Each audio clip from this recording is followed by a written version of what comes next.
माँ मनसा देवी की कथा। मनसा देवी को भगवान शिव की मानस पुत्री के रूप में पूजा जाता है। इनका प्रादुर्भाव मस्तक से हुआ है, इस कारण इनका नाम मनसा पड़ा। इनके पति जगतकारु तथा पुत्र आस्तिक जी हैं। इन्हें नागराज वासुकी की बहन के रूप में पूजा जाता है। प्रसिद्ध मंदिर शक्तिपीठ हरिद्वार में स्थापित है। इन्हें शिव की मानस पुत्री माना जाता है, परंतु कई पुरातन धार्मिक ग्रंथों में इनका जन्म कश्यप के मस्तक से हुआ है, ऐसा भी बताया गया है।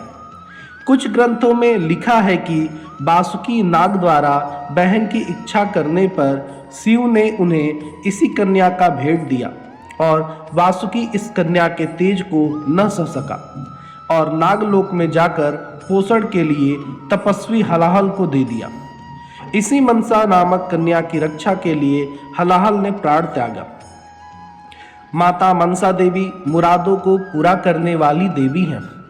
कहते हैं कि मनसा देवी का जन्म संत कश्यप के मस्तिष्क से हुआ है। मनसा देवी को भी सिद्ध पीठों में गिना जाता है। मनसा देवी को भगवान शिव की मानस पुत्री भी माना जाता है। माता मनसा देवी के साथ एक बहुत ही प्रचलित कथा जुड़ी हुई है, जिसका उल्लेख मैं यहाँ करना चाहूँगा। और इस कथा को हमारे बहुत से साधक लोग एक पुरानी फिल्म में देख चुके हैं। याद कराने के लिए मैं उस फिल्म का नाम बता दूं, नाग पंचमी। सती बेहला की कथा है ये। चंपक नगरी में चंद्रधर नामक एक धनी वैश्य था। वह परम शिव भक्त था, किंतु मनसा देवी से उसका बड़ा विरोध था। इस विरोध का मुख्य कारण था कि मनसा देवी चंद्रधर से अपनी खुद की पूजा करवाना चाहती थी, क्योंकि चंद्रधर के बारे में मशहूर था कि वह भगवान शिव का अनन्य भक्त है और वह उनके अलावा किसी और का नाम तक नहीं लेता।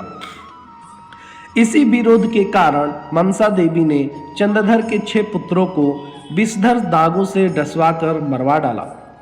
7वें पुत्र लक्ष्मी चंद्र का विवाह उज्जैनी के धार्मिक साधु नामक वैश्य की परम सुंदरी साध्वी कन्या बेहुला के साथ हुआ।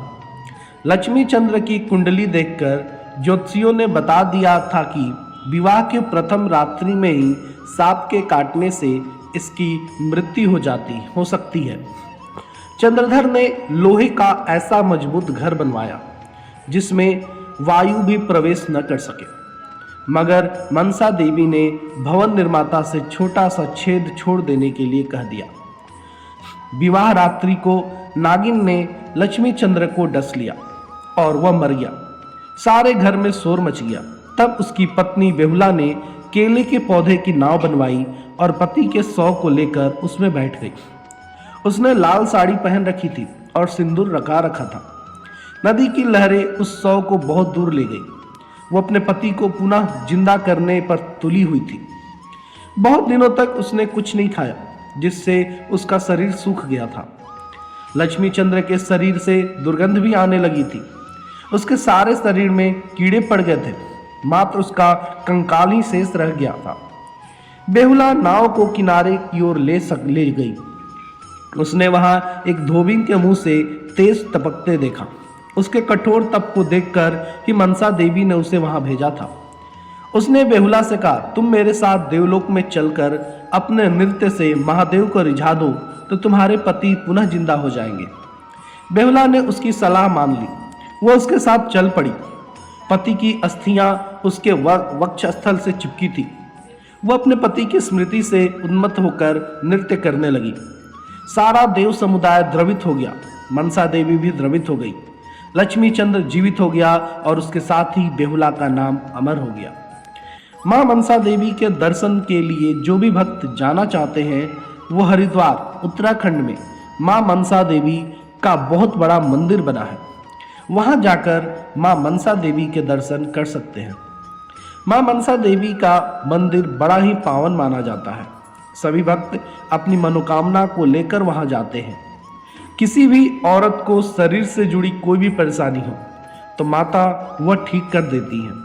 शादी से जुड़ी कोई परेशानी हो या घर से जुड़ी कोई परेशानी हो शरीर से जुड़ी आदि मनोकामनाएं मां मनसा देवी पूरी करती हैं। मां मनसा देवी की चढ़ाई बहुत ही आसान है। वहां जो भी भक्त मन में मां मनसा देवी का नाम लेकर चढ़ते हैं और मां मनसा देवी का जयकारा लगाते हुए जाते हैं, जय मां मनसा देवी, उन सभी भक्तों की मनोकामना पूरी हो जाती है। बोलो मनसा देवी की जय।